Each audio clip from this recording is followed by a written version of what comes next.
Hey everybody, Dr. Bob Vaughn, your local health and wellness expert.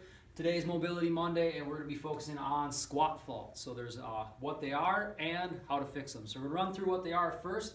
One of the most common ones we see is heels up. So when you squat down, your heels pop up off the ground.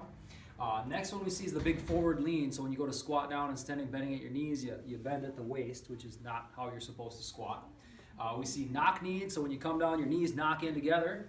We see what I call the cowboy. People and trainers will tell you this, oh, you can't get full depth, just widen your feet out. No, widen their feet way out. Well, you lose a lot of power the wider you get out. So you want to be able to work on the mobility to get a squat with your feet at about shoulder width. The butt wink sign, if your glutes are working or if you suffer from broken butt syndrome, your hips tuck underneath you when you get to the bottom of your squat.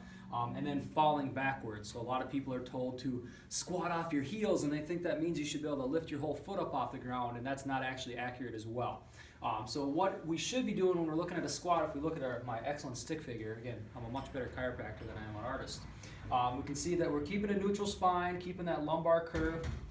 The hips drop below the knee and the knees stay behind the toes. That's what's supposed to happen on a normal, fully functioning squat. You should be maintaining that curvature in the low back, which is called your lordosis, as well as a nice curve in the back of the neck and the mid-back, maintaining that neutral spine as you squat all the way down and all the way up. The reason for that is if you start to lean forward here, that puts a lot of extra pressure across the muscles through here that's not supposed to be there. Your spine is designed to function with those curves in, so it's going to make you lift heavier, lift stronger, and more importantly, lift safer.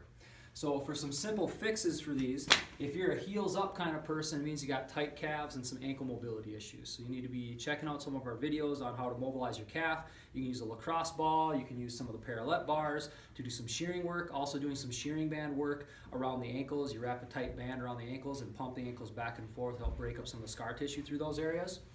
If you're a forward leaner, a lot of times it has to do with either you got mid-back is way too tight, so you use a double lacrosse ball rolling between your shoulder blades, or your hip flexors are too tight. When you go to squat down, it bends you this way instead of being able to maintain an upright position. So you want to make sure you're using a lacrosse ball through the hip flexor area, and then you can use a foam roller on the lower part of the quad or the rectus femoris.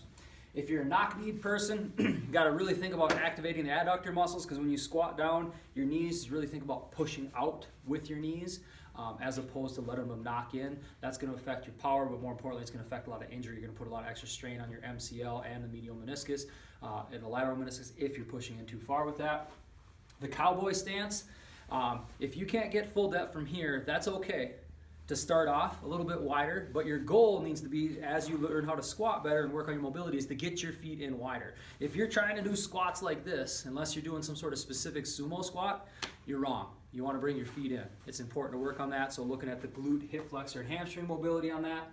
The butt wink sign, if you go down and squat and you have broken butt syndrome and your hips tuck underneath you, it's really important to make sure you're doing some glute squeezes, sitting in the car, just literally squeezing your butt cheeks, getting those activated. If you're stuck for sitting more than 20 minutes at a time, make sure you're doing that, whether in your meeting, car, things like that. And finally, the falling back one, you want to make sure you're keeping the whole foot. So there should be a triangle of your foot. So you're going to have the front to your big toe and your little toe, the base of those, as well as the heel or the calcaneus bone. Those should all remain in contact with the ground the entire time you're squatting.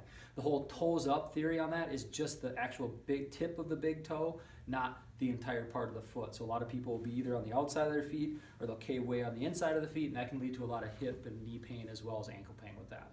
So hopefully you found this video helpful. If you're looking for more tips on that, feel free to check us out on Instagram at Dr. Bob Vaughn. We're on Facebook as well as our YouTube channel. Feel free to like and share those as well. This has been Dr. Bob Vaughn, your local health and wellness expert.